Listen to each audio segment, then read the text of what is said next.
ठीक है, माफ किया, लेकिन एक एडवाइस देता हूं, अगर तुम्हें बनने का इतना ही शौक है तो किसी के पालतू बनो। पागल बनकर कुछ हासिल नहीं कर पाओगे, लोग मार देंगे। ये बोलते हुए नक्श के चेहरे पर एक शातिर मुस्कान आ गई थी।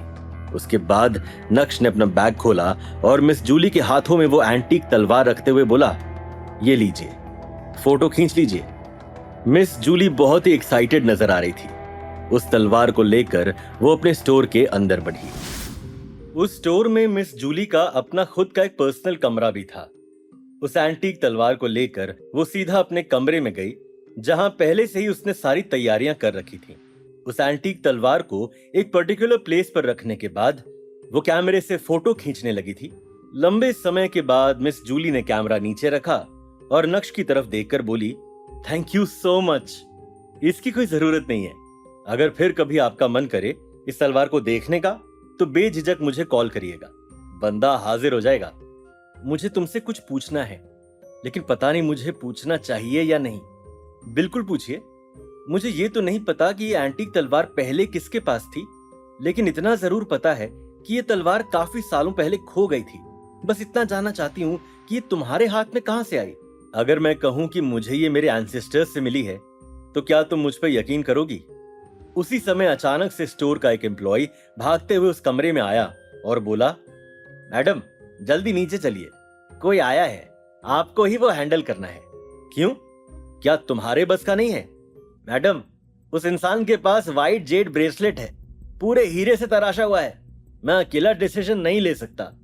चलो चलते हैं और देखते हैं कि आखिर माजरा क्या है। जब वो सभी मेन हॉल में पहुंचे तो नक्श ने एक जवान लड़के को देखा जिसके हाथ में एक पौराणिक जमाने का एक बॉक्स था।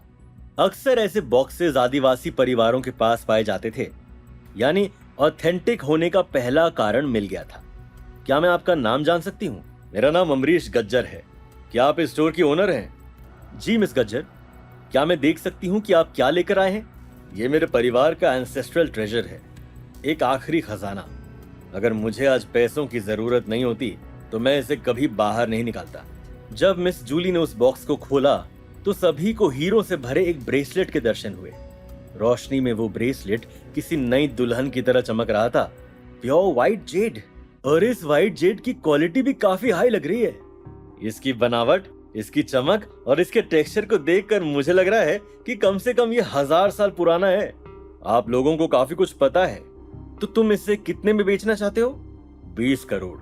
क्योंकि आप तो एंटीक स्टोर की ओनर हैं तो आपको तो पता ही होगा कि 1000 साल पुराने खजाने की कीमत क्या होगी, जो पूरी तरह से असली है और आदिवासी पौराणिकता का प्रतीक है। ये सब देखकर और सुनकर नक्श अंदर ही अंदर हंस रहा था। वहां मौजूद किसी को भी प्रॉब्लम दिखाई नहीं दे रही थी, लेकिन नक्श ने उस प्रॉब्लम को पहचान लिया था कि तभी अचानक से एक जवान लड़का उनकी ओर बढ़ने लगा। एक्सक्यूज मी, क्या आपको कुछ चाहिए? उस लड़के को अपनी ओर आता देखकर तुरंत ही विकास उसकी ओर बढ़ा और पोलाइट अंदाज में पूछा, मेरा नाम तन्मय पूनावाला है।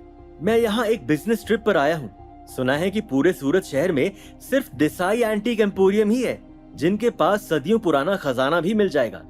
बस मैं आज उन्हीं में से कोई खजाना खरीदने आया हूँ। क्या मैं देख सकता हूँ? अपनी बात खत्म करते ही तन्मय का ध्यान उस ब्रेसलेट पर गया जो मिस जूली के हाथ में था। क्या ये ब्रेसलेट असली व्हाइट जेड का है? ध्यान से, तोड़ना मत। भाई, ये तुम कितने में बेच रहे हो? 20 करोड़। ठीक है, मुझे चाहिए। मिस्टर तन्मय, क्या आपको रूल्स याद नहीं है? First come first served, right?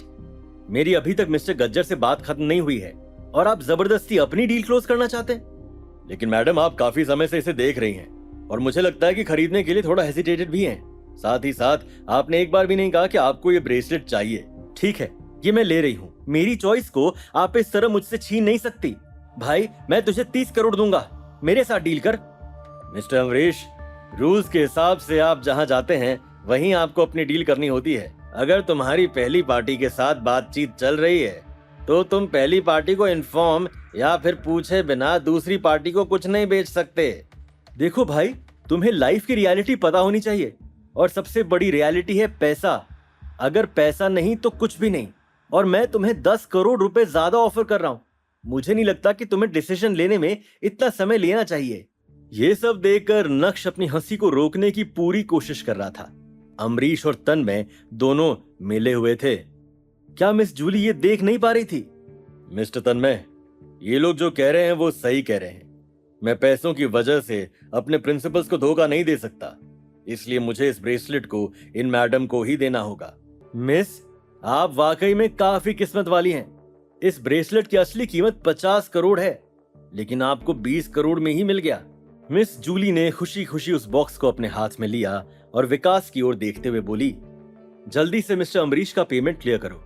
Miss Jully, अगर आपने इस ब्रेसलेट को खरीदा तो शायद आप अपना ही साइन बोर्ड डिस्ट्रॉय कर देंगी। आप कहना क्या चाहते हैं? ज्यादा कुछ नहीं, बस मैं इतना ही कहना चाहता हूँ कि ये ब्रेसलेट नकली है। क्या बस एक नजर में ही नक्श ने पहचान ली उस हीरे की सच्चाई, या फिर टूट जाएगा नक्श का गुरूर? क्या मिस जूली अपनी काबिलियत पर उठे सवाल को ऐसे ही सह जाएगी? ये जानने के लिए देखिए अगला एपिसोड सिर्फ पॉकेट FM के YouTube चैनल पर, और इंस्टा एम्पायर के सारे एपिसोड सुनने के लिए डिस्क्रिप्शन में दी गई लिंक से डाउनलोड कीजिए पॉकेट FM।